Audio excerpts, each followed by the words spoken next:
우리 대부분이 피하는 질문이 하나 있습니다. 복잡해서도 아니고 신학교 학위나 신학 서적이 필요해서도 아닙니다. 그저 너무나 정직한 질문이기 때문입니다. 정직한 질문은 언제나 우리가 꽁꽁 숨겨두었던 곳을 찾아내는 법입니다. 질문은 바로 이것입니다. 지금 당신과 하나님의 관계는 어떻습니까? 5년 전에는 어땠는지가 아닙니다. 언젠가 어떻게 되기를 바라는지도 아닙니다. 바로 지금, 오늘, 그리고 이번 주 말입니다.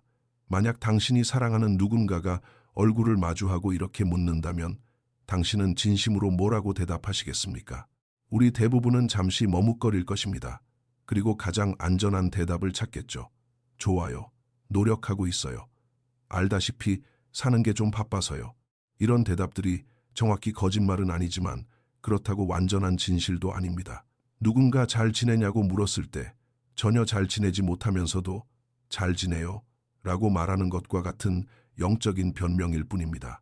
이번 분기에는 새로운 교과 연구가 시작되는데 그 첫 번째 교과는 우리를 부드럽게 다루지 않습니다. 따뜻한 신학적 개요나 앞으로 다룰 주제에 대한 멋진 소개로 시작하지도 않습니다. 그것은 하나의 거울에서부터 시작됩니다.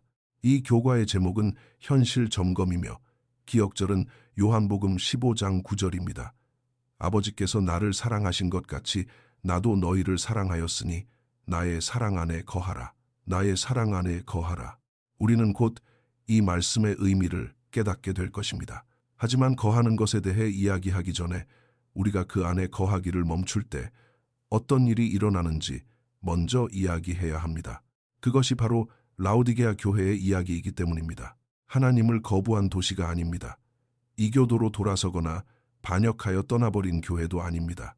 이 교회는 너무나 천천히 조용하게 거의 알아차릴 수 없을 정도로 치명적인 상태로 빠져들었기 때문에 예수님께서는 신약 성경 전체를 통틀어 가장 강력한 언어 중 하나를 사용해 그들을 묘사하셨습니다. 예수님께서 그런 표현을 쓰신 이유는 화가 나서가 아니라 너무 늦기 전에 그들에게 닿고 싶은 간절함 때문이었습니다. 첫째 날, 우리의 상태부터 시작하겠습니다. 그리고 라오디게아라는 도시 자체에서 시작해 보겠습니다. 지리적 배경이 사람들이 생각하는 것보다 훨씬 중요하기 때문입니다. 라오디게아는 오늘날 터키 서부의 루커스 강 계곡에 자리 잡고 있었습니다. 성경을 공부하는 사람이라면 누구나 알만한 두 도시 사이에 있었죠. 북쪽으로는 뜨거운 광천수로 유명한 히에라폴리스가 있었고 동쪽으로는 차갑고 맑은 산의 물로 알려진 골로새가 있었습니다. 뜨거운 물은 치유의 힘이 있습니다. 그 물에 몸을 담그면 독소가 빠져나가고 근육이 이완되며 몸이 회복됩니다. 차가운 물은 상쾌함을 줍니다. 타는 듯이 더운 오후에 그 물을 마시면 다시 살아나는 기분이 들죠. 둘 다 유용하고 각자의 목적이 있습니다. 하지만 라오디게아에는 문제가 하나 있었습니다. 자체적인 천연 수원지가 없었다는 것입니다. 남쪽의 샘에서부터 긴 수로를 통해 물을 끌어와야만 했습니다. 물이 도시에 도착할 즈음이면 미지근해지고 광물 찌꺼기로 가득 찼습니다. 치유할 만큼 뜨겁지도 않고 상쾌하게 해줄 만큼 차갑지도 않은 그저 미지근하고 불쾌한 물이 되었습니다. 입에 닿자마자 뇌가 이유를 인지하기도 전에 몸이 먼저 뱉어내고 마는 그런 물이었습니다. 그리고 그것이 바로 예수님께서 마지막 시대에 당신의 백성을 묘사하기 위해 선택하신 이미지였습니다. 요한계시록 3장 15절에서 16절입니다. 내가 네 행위를 아노니 네가 차지도 아니하고 뜨겁지도 아니하도다. 네가 차든지 뜨겁든지 하기를 원하노라. 네가 이같이 미지근하여 뜨겁지도 아니하고 차지도 아니하니 내 입에서 너를 토하여 버리리라. 이 이미지를 잠시 머릿속에 간직해 보십시오. 이 구절에 대한 전통적인 해석은 차갑다는 것은 영적으로 죽은 것을, 뜨겁다는 것은 영적으로 살아있는 것을 의미한다고 봅니다. 그래서 예수님은 우리가 이도 저도 아닌 미지근한 상태보다는 차라리 어느 한 극단에 있기를 바라신다는 것입니다. 하지만 이 해석에는 문제가 있습니다. 성경 어디에서도 하나님은 사람들이 영적으로 죽어 있기를 바란다고 말씀하신 적이 없습니다. 차라리 네가 나를 완전히 떠나버렸으면 좋겠다고 말씀하시지 않습니다. 그것은 99마리의 양을 두고 잃어버린 한 마리를 찾아 나서는 하나님의 성품과 맞지 않습니다. 지리적 배경이 뒷받침하는 더 나은 해석은 이것입니다. 뜨거운 것과 차가운 것 모두 유용합니다. 뜨거운 물도 목적이 있고 차가운 물도 목적이 있습니다. 하지만 미지근한 물은 아무 소용이 없습니다. 아무것도 하지 못하고 누구에게도 도움이 되지 않습니다. 치유하지도 상쾌하게 하지도 못한 채 그저 컵의 공간만 차지하고 있을 뿐입니다. 그리고 그것이 바로 예수님께서 그토록 역겨워하시는 무용지물의 상태입니다. 반역도 의심도 심지어 드러난 죄도 아닌 무용지물인 상태입니다. 아무런 기능도 하지 못하는 믿음, 당신이 어떻게 살고 어떻게 사랑하며 당신 앞에 서 있는 사람을 어떻게 대하는지에 대해 아무것도 변화시키지 못하는 기독교 말입니다. 하지만 이 진단에서 정말로 뼈아픈 부분은 17절입니다. 네가 말하기를 나는 부자라 부요하여 부족한 것이 없다 하나 내 곤고한 것과 가련한 것과 가난한 것과 눈먼 것과 벌거벗은 것을 알지 못하는도다. 네가 말하기를 너는 알지 못하는도다. 라오디게아 교회의 문제는 그들의 상태가 엉망이라는 데 있는 것이 아닙니다. 요한계시록에 등장하는 많은 교회들이 엉망인 상태였습니다. 버가모 교회는 타협했고 투아디라 교회는 거짓 가르침에 빠졌으며 4대 교회는 영적으로 죽어 있었습니다. 하지만 적어도 그들은 어느 정도 자신의 상태를 알고 있었습니다. 라오디게아 교회의 문제는 독특합니다. 그들은 자신들이 괜찮다고 생각합니다. 스스로의 상태를 평가하고 모든 것이 훌륭하다고 결론 내렸습니다. 그들은 방 안에서 무슨 일이 일어나고 있는지 보지 못하는 유일한 사람들입니다. 역사적으로도 이것은 말이 됩니다. 라오디게아 도시는 실제로 부유했기 때문입니다. 서기 60년에 파괴적인 지진이 도시를 덮쳤을 때 로마 제국이 재건을 돕겠다고 제안했습니다. 하지만 라오디게아는 거절했습니다. 그들은 자신들의 금고에서 나온 돈으로 재건 비용 전체를 스스로 충당했습니다. 로마의 돈도 그 누구의 도움도 필요하지 않았습니다. 그들은 가진 것이 충분했습니다. 로마의 역사학자 타키투스는 라오디게아는 스스로의 자원으로 지진을 극복했다고 기록했습니다. 그리고 그 태도, 그 자급자족의 정신이 교회 안으로 스며들었던 것입니다. 우리는 잘하고 있어, 프로그램도 잘 돌아가고 출석률도 안정적이고 헌금도 잘 들어오고 있어. 우리는 부족한 게 없어. 그때 예수님은 교회 문 밖에 서서 이렇게 말씀하십니다. 너희는 너희가 얼마나 나를 필요로 하는지 전혀 알지 못하고 있구나. 이것이 무슨 의미인지 생각해 보십시오. 자신이 어려움을 겪고 있다는 것을 알고 하나님을 향해 손을 뻗는 교회와 편안함을 건강함으로 착각하여 손을 뻗을 필요조차 느끼지 못하는 교회의 차이를 생각해 보십시오. 둘 중 어느 쪽이 치유에 더 가까울까요? 당신이 예상하지 못한 쪽입니다. 저는 한때 자신이 심장병을 앓고 있는지 몰랐던 한 남자를 알고 있었습니다. 그는 활동적이었고 기분도 좋았으며 규칙적으로 운동했고 매년 받는 건강검진에서도 아무런 이상 신호 없이 통과했습니다. 그러던 어느 날 오후 잔디를 깎던 중 그의 심장이 멈췄습니다. 그냥 멈춰버린 것입니다. 구급대원들이 그를 소생시켰고 이후 심장 전문의는 그가 수년 동안 그 질환을 앓고 있었다고 말했습니다. 징후는 있었지만 단지 발견되지 않았을 뿐이었습니다. 나중에 그는 저에게 이렇게 말했습니다. 가장 무서웠던 건 심장마비 자체가 아니었어요. 가장 무서웠던 건 사실은 아픈데도 내가 건강하다고 생각하며 돌아다녔다는 사실이었어요. 그것이 바로 라오디게아입니다. 그것이 예수님께서 진단하고 계신 영적인 심장 질환입니다. 병에 걸린 것보다 더 위험한 유일한 것은 병에 걸렸는데도 그 사실을 모르는 것입니다. 하지만 예수님은 진단에만 그치지 않고 처방을 내리십니다. 18절입니다. 내가 너를 권하노니 내게서 불로 연단한 금을 사서 부요하게 하고 흰 옷을 사서 입어 벌거벗은 수치를 보이지 않게 하고 안약을 사서 눈에 발라보게 하라. 3가지 처방입니다. 금옷 그리고 안약. 이 모든 것은 라오디게아가 이미 가지고 있다고 생각했던 것들과 정면으로 부딪힙니다. 당신이 부자라고 생각하십니까? 내게서 금을 사십시오. 진짜 금 말입니다. 시련을 통해 시험받고 정련되고 순수해진 믿음입니다. 금고에 쌓여 사람들에게 깊은 인상을 주는 금이 아니라 불을 견뎌내는 금입니다. 애초에 당신이 소유한 것에 기반하지 않았기에 결코 빼앗길 수 없는 그런 종류의 부입니다. 당신이 옷을 입고 있다고 생각하십니까? 당신은 벌거벗었습니다. 나의 흰 옷을 입으십시오. 그리스도의 의의 겉옷입니다. 당신의 행위가 아니라 그분의 행위로 말미암는 덮개입니다. 이사야 64장 6절은 이미 수세기 전에 이렇게 말했습니다. 우리의 의는 다 더러운 옷 같으며 당신은 당신 자신의 선함으로 스스로를 입힐 수 없습니다. 맞지도 않고 가려지지 한도 않습니다. 오직 그리스도께서 제공하시는 것만이 가능합니다. 당신이 볼 수 있다고 생각하십니까? 당신은 눈이 멀었습니다.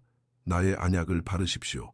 당신 자신과 당신의 상태를 있는 그대로 볼 수 있는 능력입니다. 자기 기만에서 벗어나는 첫걸음은 언제나 가장 어렵기 때문입니다. 당신은 자신이 속았었다는 사실을 인정해야 하는데 어느 누구도 그것을 인정하고 싶어 하지 않습니다. 이제 이 단어에 주목해 보십시오. 예수님은 사라고 말씀하십니다. 벌어라, 성취하라, 만들어내라가 아닙니다. 사라는 것입니다. 그리고 여기서 말하는 사는 것은 이사야 55장에서 묘사한 것과 같은 종류입니다. 너희는 와서 사 먹되 돈 없이 값 없이 와서 포도주와 젖을 사라. 예수님께서 요구하시는 화폐는 성과나 행위가 아닙니다. 그것은 인정입니다. 필요를 인정하는 것입니다. 모든 것을 다 갖춘 척하는 것을 멈추고 저는 할 수 없습니다. 당신이 필요합니다. 제 힘으로는 이럴 수 없습니다. 라고 말할 수 있는 기꺼운 마음입니다. 그것이 하늘에서 통용되는 유일한 화폐입니다. 그리고 그것이 바로 라오디게아 교회가 쓰기를 거부하는 화폐입니다.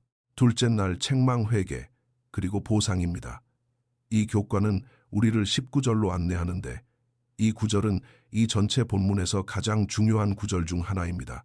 예수님께서 왜 이토록 직설적이신지 그 이유를 알려주기 때문입니다.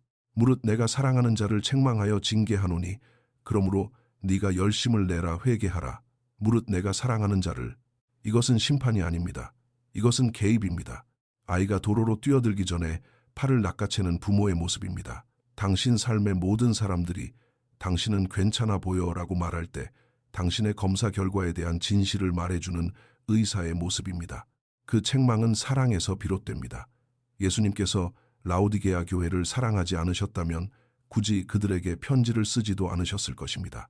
잠언 27장 6절은 친구의 아픈 책망은 충직으로 말미암는 것이나 원수의 잦은 입맞춤은 거짓에서 난 것이니라고 말합니다.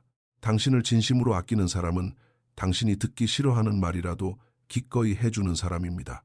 그저 당신의 인정만 바라는 사람은 평화를 유지할 수 있는 말만 할 것입니다. 때로는 누군가 당신에게 해줄 수 있는 가장 친절한 행동은 당신에게 충직한 상처를 입히는 것입니다. 예수님은 그들이 돌아오기를 바라시기 때문에 라오디게아에 충직한 상처를 입히고 계십니다. 그리고 20절이 이어집니다. 이 구절은 요한계시록의 그 어떤 구절보다도 그림으로 그려지고 사파로 쓰이고 책갈피나 연하장에 가장 많이 인쇄되었습니다. 볼지어다 내가 문 밖에 서서 두드리노니 누구든지 내 음성을 듣고 문을 열면 내가 그에게로 들어가 그와 더불어 먹고 그는 나와 더불어 먹으리라.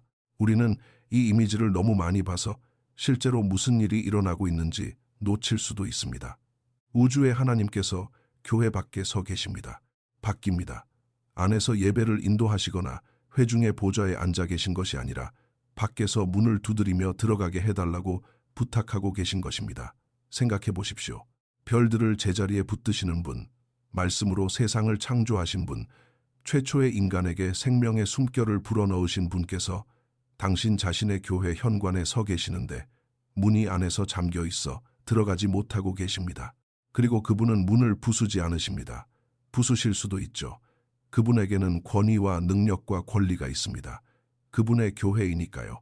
하지만 강제로 들어가지 않으십니다. 두드리십니다. 기다리십니다. 부탁하십니다. 사랑은 결코 강요하지 않기 때문입니다. 사랑은 초대합니다. 사랑은 추구합니다. 하지만 사랑은 결코 사랑하는 사람의 선택을 짓밟지 않습니다. 그것이 하나님과 우주의 다른 모든 권력과의 차이입니다.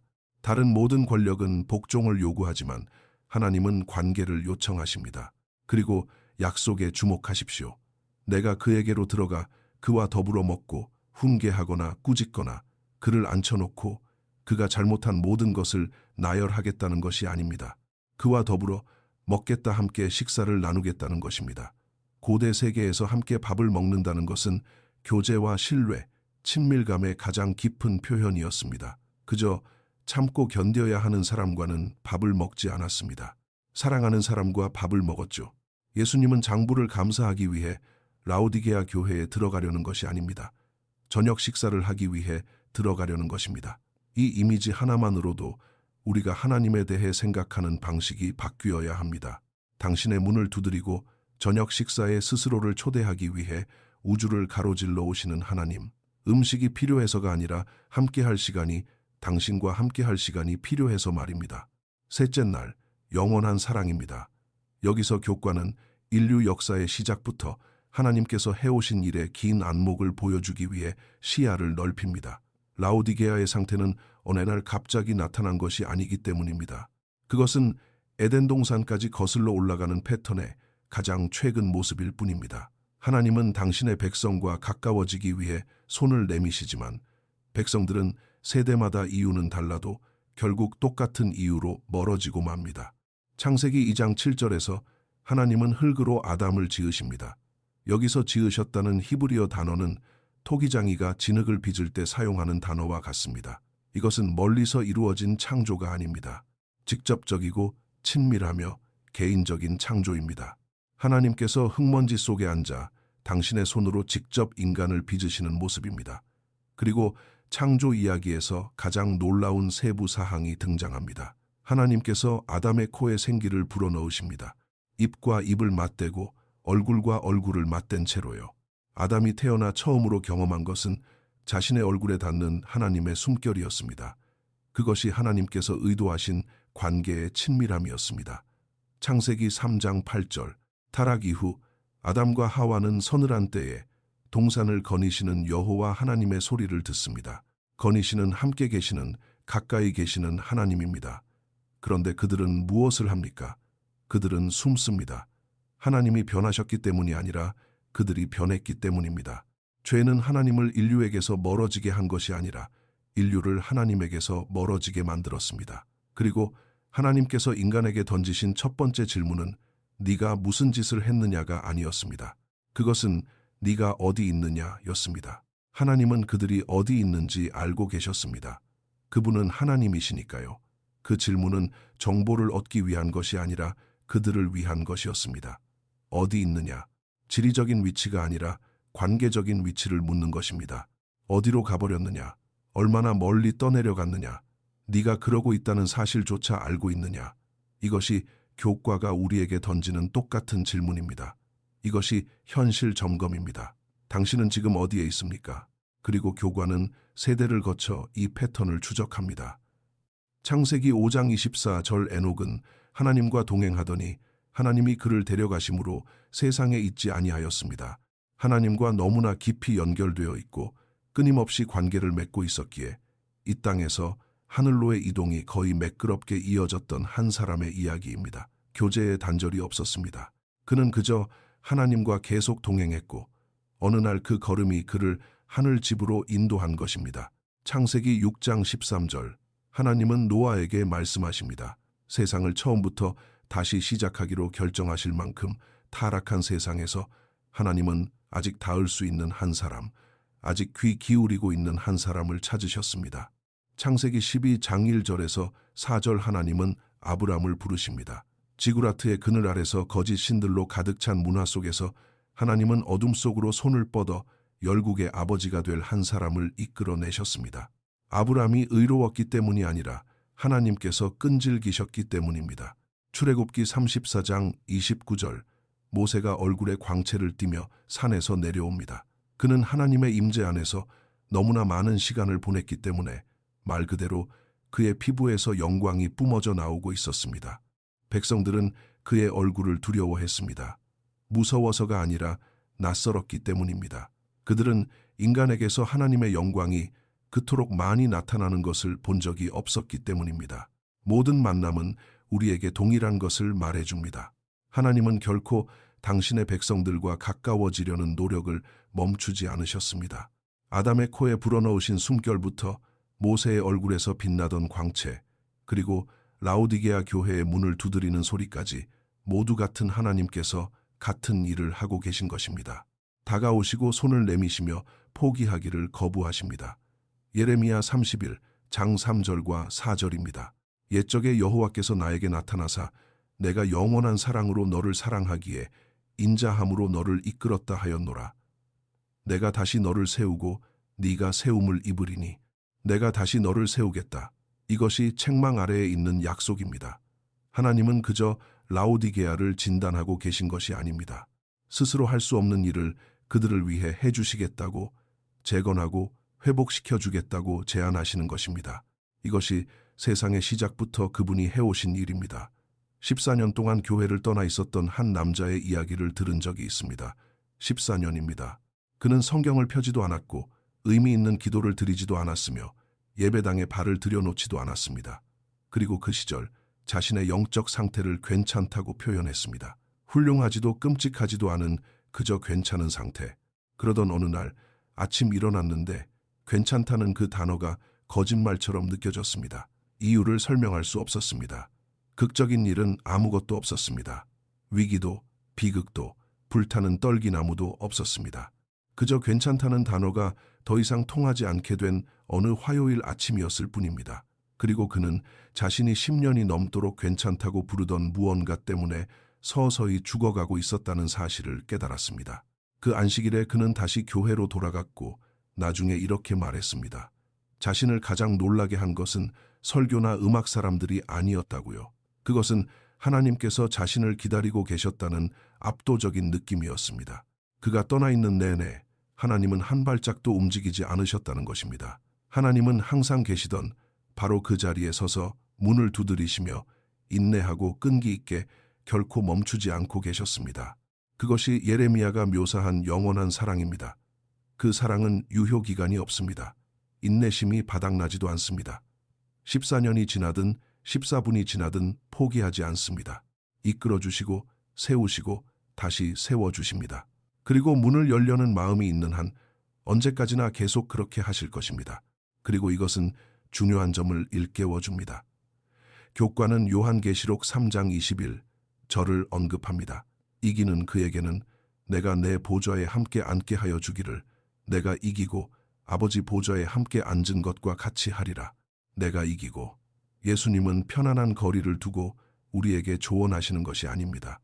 그분은 우리와 똑같은 싸움을 싸우신 분으로서 말씀하고 계십니다. 그분은 모든 일에 우리와 똑같이 시험을 받으셨습니다.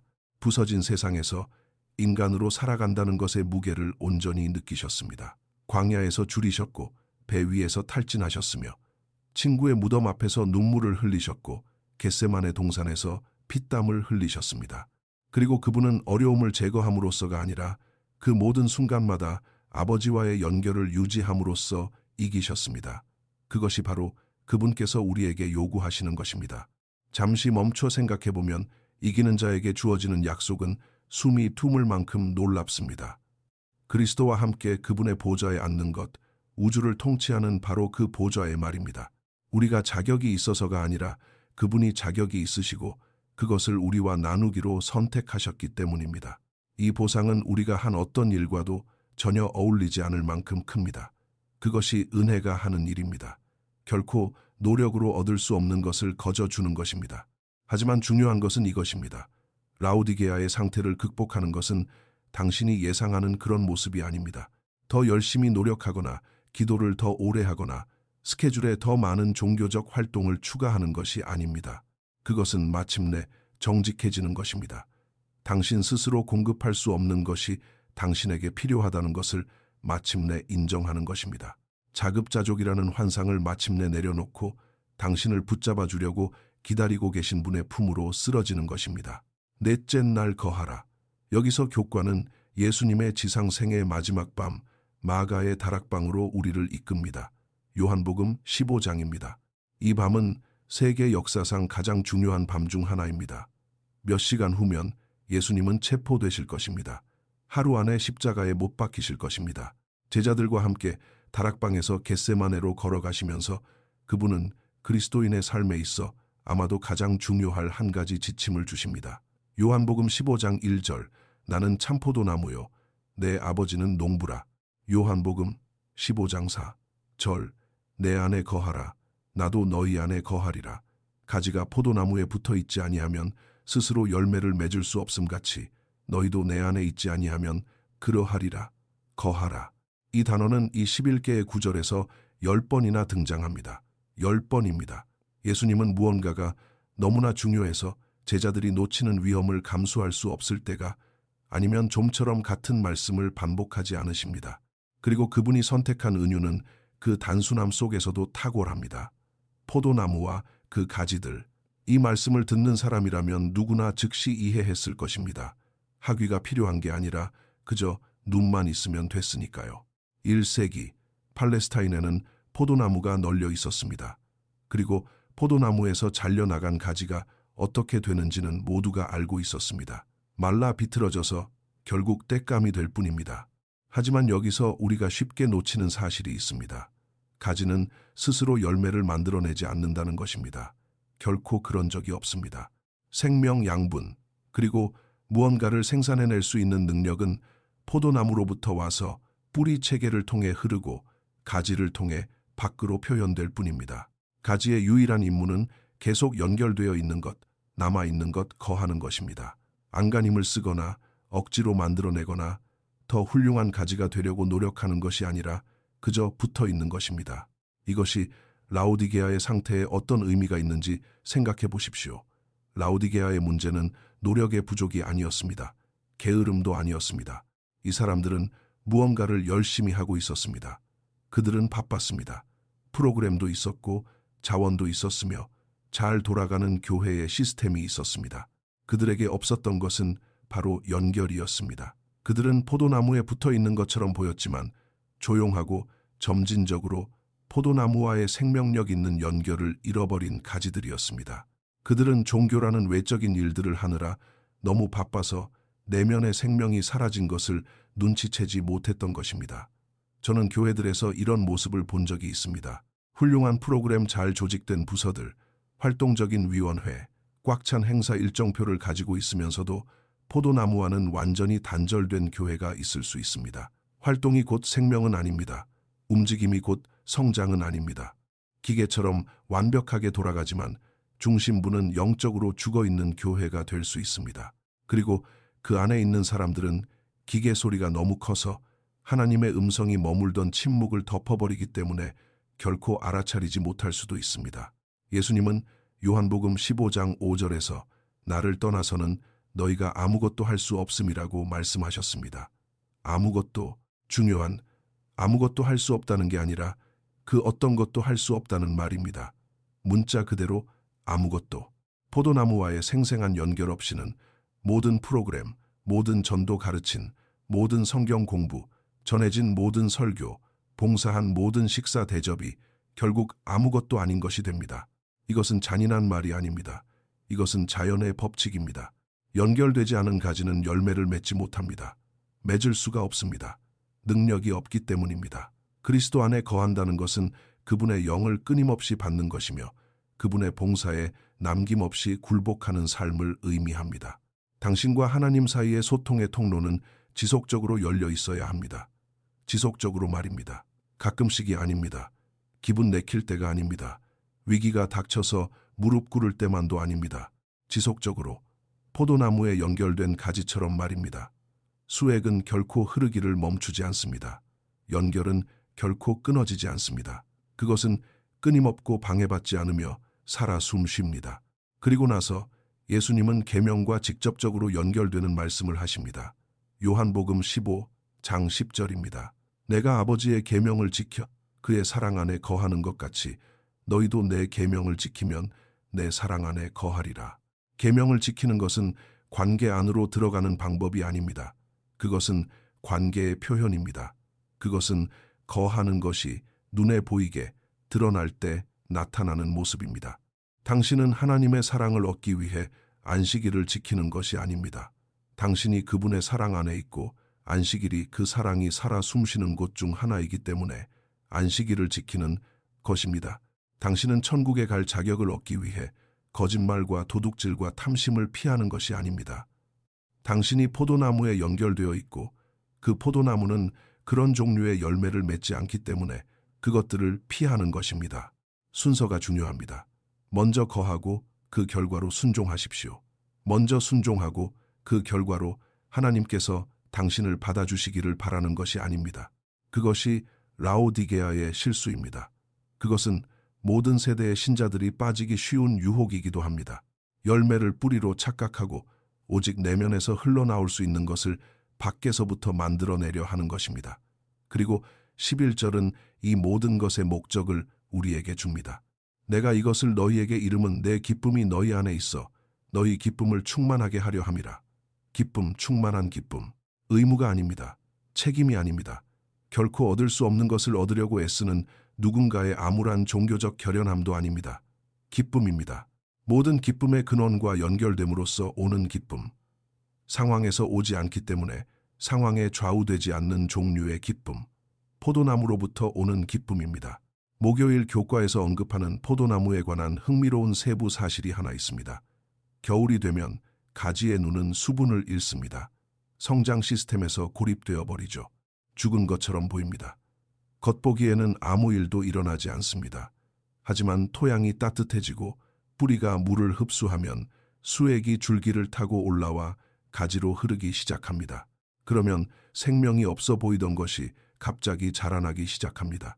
만약 당신이 지금 겨울철의 가지처럼 느껴진다면 이 말을 기억하십시오. 뿌리채게는 죽지 않았습니다. 포도나무는 여전히 살아 있습니다. 수액은 준비되어 있습니다. 당신에게 필요한 것은 새로운 가지가 아닙니다. 당신에게 필요한 것은 봄입니다. 그리고 봄은 비록 작고 지쳐 보일지라도 당신의 얼굴을 다시 태양을 향해 돌리겠다는 선택을 할 때 찾아옵니다. 그리고 제가 이 이미지에서 가장 좋아하는 점이 있습니다. 가지는 봄을 창조하지 않는다는 것입니다. 가지가 온기를 만들어내지도 않고 의지로 수액을 흐르게 하지도 않습니다. 봄은 가지의 외부로부터 옵니다. 가지는 단지 봄이 올 때 그곳에 있기만 하면 됩니다. 여전히 연결되어 있고 여전히 붙어 있으며 수액이 닿을 수 있는 위치에 여전히 머물러 있기만 하면 됩니다. 여러분 중 몇몇은 스스로의 봄을 만들어내려고 애써왔습니다. 의지력과 훈련, 그리고 종교적 루틴을 통해 영적인 온기를 제조해내려고 노력해왔습니다. 그러나 잘 되지 않죠. 포도나무는 그런 식으로 작동하지 않기 때문입니다. 당신 스스로가 자신을 자라게 만드는 것이 아닙니다. 당신은 그저 성장을 받아들일 위치에 서 있는 것이고 그 성장은 그분으로부터 오는 것입니다. 이 구절을 읽을 때면 생각나는 한 여성이 있습니다. 그녀는 평생을 그리스도인으로 살았지만 한 번도 자신이 충분히 선하다고 느껴본 적이 없다고 했습니다. 매일 성경을 읽었지만 체크리스트 지우듯 해치웠습니다. 기도를 하긴 했지만 항상 천장에 부딪혀 튕겨 나오는 기분이었습니다. 교회에서 끊임없이 봉사했지만 해가 갈수록 마음은 점점 더 공허해졌습니다. 그러던 어느 날 그녀는 요한복음 15장을 읽다가 자신이 그리스도인의 삶을 관계가 아니라 일종의 인사고과처럼 대하고 있었다는 사실을 깨달았습니다. 그녀는 열매에 너무 집중한 나머지 포도나무를 잊고 있었던 것입니다. 그녀는 이렇게 말했습니다. 열매를 맺으려고 애쓰는 것을 멈추고 그냥 예수님 곁에 앉아 있기 시작했어요. 어떤 목적도 체크리스트도 없이 그저 앉아 있었죠. 그랬더니 정말 이상한 일이 일어났어요. 열매가 스스로 맺히기 시작하는 거예요. 그것이 바로 거하는 것입니다. 발버둥 치는 것이 아니라 앉아서 받아들이고 포도나무가 본래 하도록 설계된 일을 하도록 내어드리는 것입니다. 다섯째 날, 포도나무의 연결됨. 이 부분에서 교과는 연결의 메커니즘에 대해 실질적인 방법을 제시합니다. 거한다는 것은 단순한 은유가 아니기 때문입니다. 그것은 실제적인 연습이며 구체적인 행동을 포함합니다. 예수님은 요한복음 15장 7절에서 말씀하십니다. 너희가 내 안에 거하고 내 말이 너희 안에 거하면 무엇이든지 원하는 대로 구하라. 그리하면 이루리라. 내 말이 너희 안에 거하면. 하나님의 말씀은 단순한 정보가 아닙니다. 단순한 역사나 신학 혹은 지시사항의 모음이 아닙니다. 그것은 가지에게 말씀하시는 포도나무의 음성입니다. 그것이 수액이 흐르는 방식입니다. 성경을 펼칠 때 당신은 종교적인 행위를 수행하는 것이 아닙니다. 통로를 여는 것입니다. 그리스도의 생명이 그분에게서 당신에게로 흘러오도록 허락하는 것입니다. 그리고 기도는 같은 통로의 반대 방향입니다. 말씀은 하나님에게서 당신에게로 흐르고 기도는 당신에게서 하나님께로 흐릅니다. 이 둘이 함께 어우러져 가지를 살아있게 하는 끊어지지 않는 순환 회로를 형성합니다. 하지만 목요일 교과는 주의 깊게 살펴봐야 할 또 다른 중요한 것을 제시합니다. 바로 성령입니다. 누가복음 11장 13절입니다. 너희가 악할지라도 좋은 것을 자식에게 줄 알거든 하물며 너희 하늘 아버지께서 구하는 자에게 성령을 주시지 않겠느냐. 성령은 수액입니다. 성령은 실제로 포도나무에서 가지로 흘러들어가 눈에 보이는 열매가 되는 생명을 만들어내는 분입니다. 그리고 예수님은 아버지께서 구하는 자에게 성령을 주실 것이라고 말씀하십니다. 구하십시오. 그것이 전부입니다. 벌어들이거나 자격을 갖추거나 영적 평가 시험을 통과하라는 것이 아닙니다. 세상에서 가장 단순한 기도를 구하십시오. 주님, 오늘 저를 주님의 성령으로 채워주시옵소서. 그리고 예수님의 약속은 아버지께서 그 기도에 매번 응답하시겠다는 것입니다. 로마서 8장 9절에서 11절입니다. 바울은 하나님의 영이 우리 안에 거하시면 우리는 그분의 사람이라고 기록합니다. 그리고 예수를 죽은 자 가운데서 살리신 이의 영이 우리 안에 거하시면 그리스도 예수를 죽은 자 가운데서 살리신 이가 우리 안에 거하시는 그의 영으로 말미암아 우리의 죽을 몸도 살리실 것이라고 말합니다. 예수님을 죽은 자 가운데서 살리신 바로 그 능력이 매일 아침 당신을 통해 흐르고 모든 결정과 모든 관계 속에서 흘러갈 수 있도록 준비되어 있습니다. 동일한 부활의 능력입니다. 축소된 버전이 아닙니다. 평범한 사람들을 위해 물을 타 희석시킨 버전도 아닙니다. 똑같은 능력입니다. 그렇다면 성령이 흘러들어오면 무슨 일을 하실까요? 교과는 요한복음에 나오는 4가지를 나열하는데 이는 그저 대충 넘길 내용이 아닙니다. 요한복음 14장 16절에서 18절 성령은 보혜사이십니다. 헬라어로는 파라클레토스입니다. 이는 곁으로 부름을 받은 자라는 뜻입니다. 당신 위에서 명령을 내리는 분이 아니라 당신 곁에서 당신과 함께 걷고 다른 모든 사람이 떠날 때 당신 곁에 남아 계시는 분입니다. 당신이 이름 모를 슬픔에 잠겨 있을 때, 아무도 보지 못하는 전투를 치르고 있을 때 성령은 당신 곁으로 부름받은 분이십니다. 요한복음 15장 26절 성령은 예수님을 증언하십니다. 종교도 아니고 추상적인 교리도 아닙니다. 오직 예수님입니다. 성령은 그리스도의 말씀을 취하여 그것을 살아있게 만드십니다. 그분은 성경의 페이지를 고대 역사에서 살아있는 대화로 바꾸어 놓으십니다. 성경의 한 구절을 읽었는데 갑자기 그 구절이 당신의 마음을 읽고 있다고 느껴질 때 그것이 바로 성령이 하시는 일입니다. 요한복음 16장 7절과 8절 성령은 죄에 대하여 책망하십니다. 이 부분에서 대부분의 사람들은 움찔합니다. 책망을 받는 것은 기분 좋은 일이 아니기 때문입니다. 하지만 성령이 주시는 책망은 원수가 주는 정죄와 다릅니다. 책망은 내가 너를 위해 더 나은 것을 준비했으니 너는 지금보다 더 잘할 수 있다고 말합니다. 정죄는 너는 쓸모없는 존재이고 결코 변하지 않을 것이라고 말합니다. 하나는 희망과 함께 오고 다른 하나는 절망과 함께 옵니다. 이 둘의 차이를 분별하는 법을 배우십시오. 요한복음 16장 13절 성령은 모든 진리 가운데로 인도하십니다. 모든 진리입니다. 부분적인 진리가 아닙니다. 듣기 편한 진리만도 아닙니다. 당신이 외면해왔던 당신 자신에 대한 진리를 포함해서 그리고 당신이 안다고 생각했던 모든 것을 재구성할지도 모르는 하나님에 대한 진리를 포함한 진리의 모든 것입니다.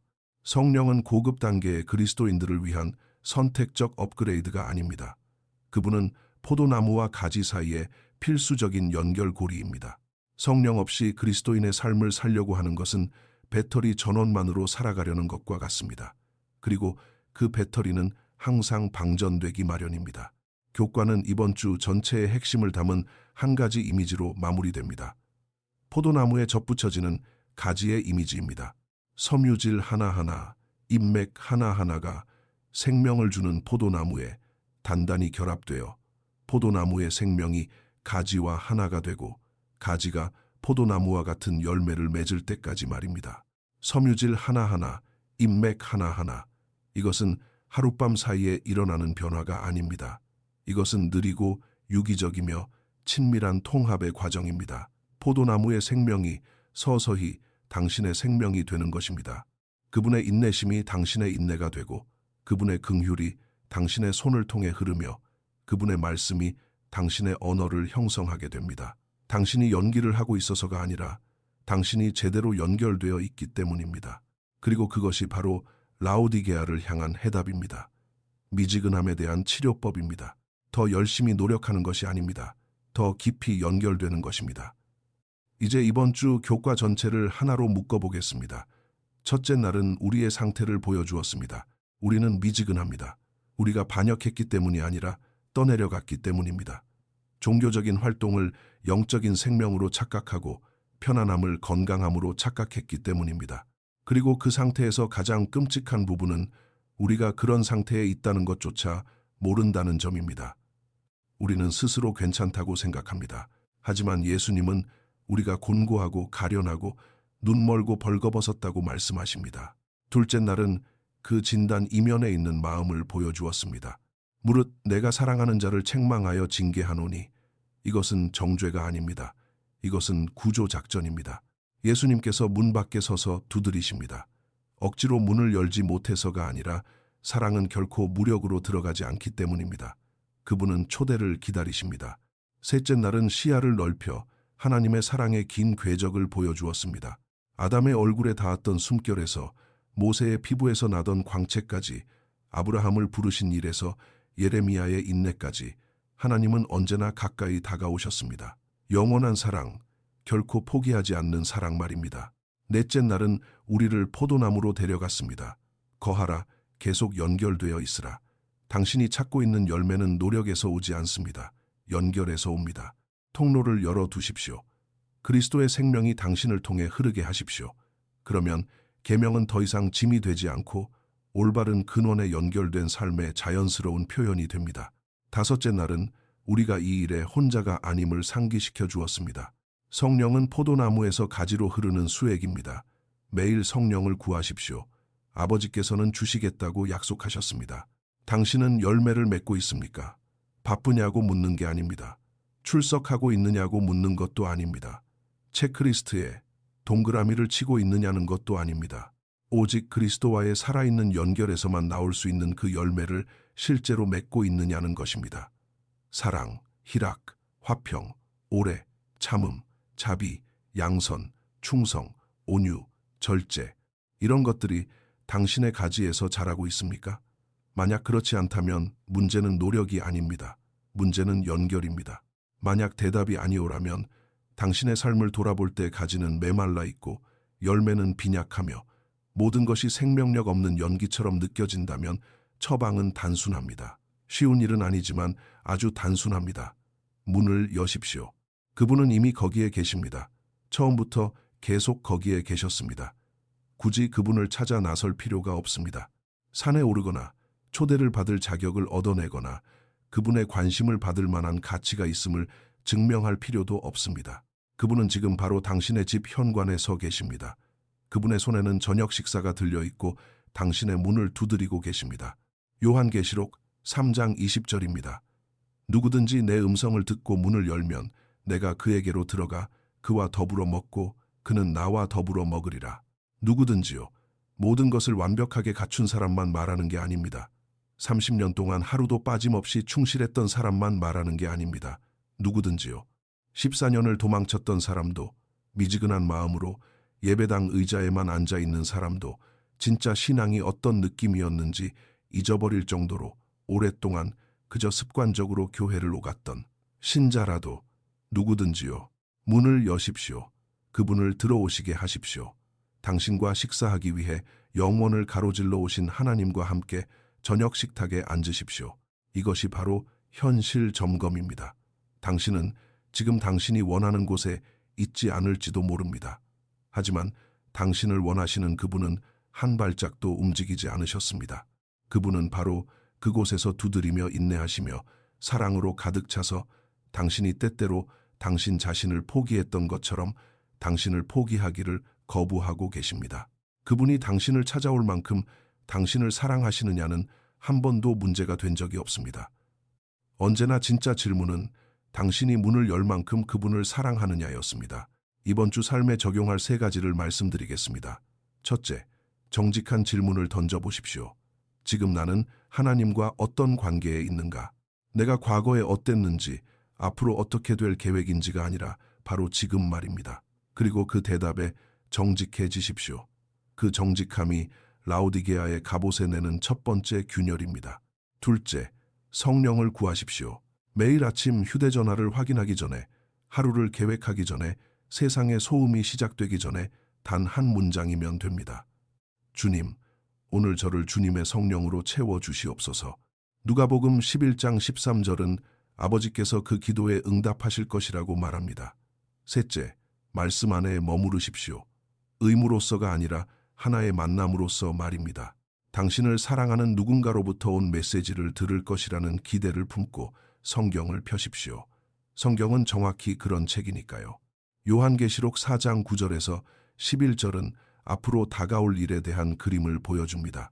내 생물과 24 장로들이 보좌 엎드려 자신들의 면류관을 그분의 발 앞에 던지며 이렇게 말합니다.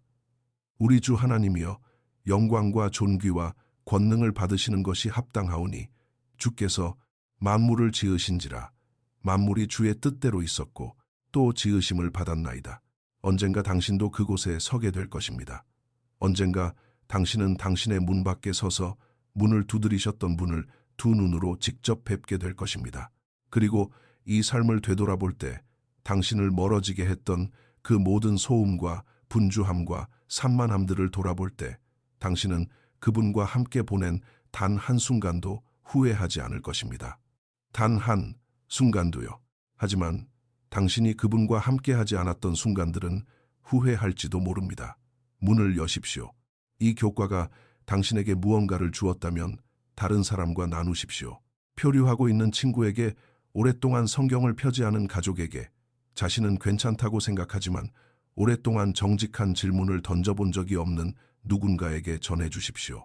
이 메시지는 이것을 필요로 하는 사람들을 위해 존재합니다. 우리가 그들을 찾을 수 있도록 도와주십시오. 이번 분기는 아주 깊이 들어갈 것입니다.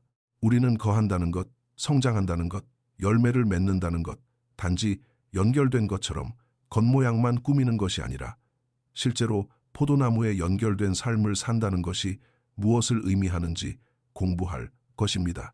하지만 그 모든 것은 바로 이곳 현실 점검에서부터 시작됩니다. 거울을 정직하게 들여다보는 것에서, 책망을 기꺼이 듣고 그 이면에 있는 사랑을 받아들이는 것에서 시작됩니다. 당신은 하나님의 손길이 닿지 못할 곳에 있지 않습니다. 당신은 너무 멀리 가지 않았습니다. 다시 뜨거워지지 못할 만큼 은혜에 너무 미지근해진 상태도 아닙니다.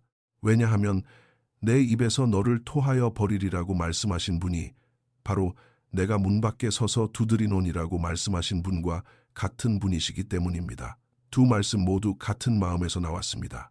그리고 그 마음은 당신을 향해 뛰는 것을 단 한 번도 멈춘 적이 없습니다. 그분의 사랑 안에 거하십시오.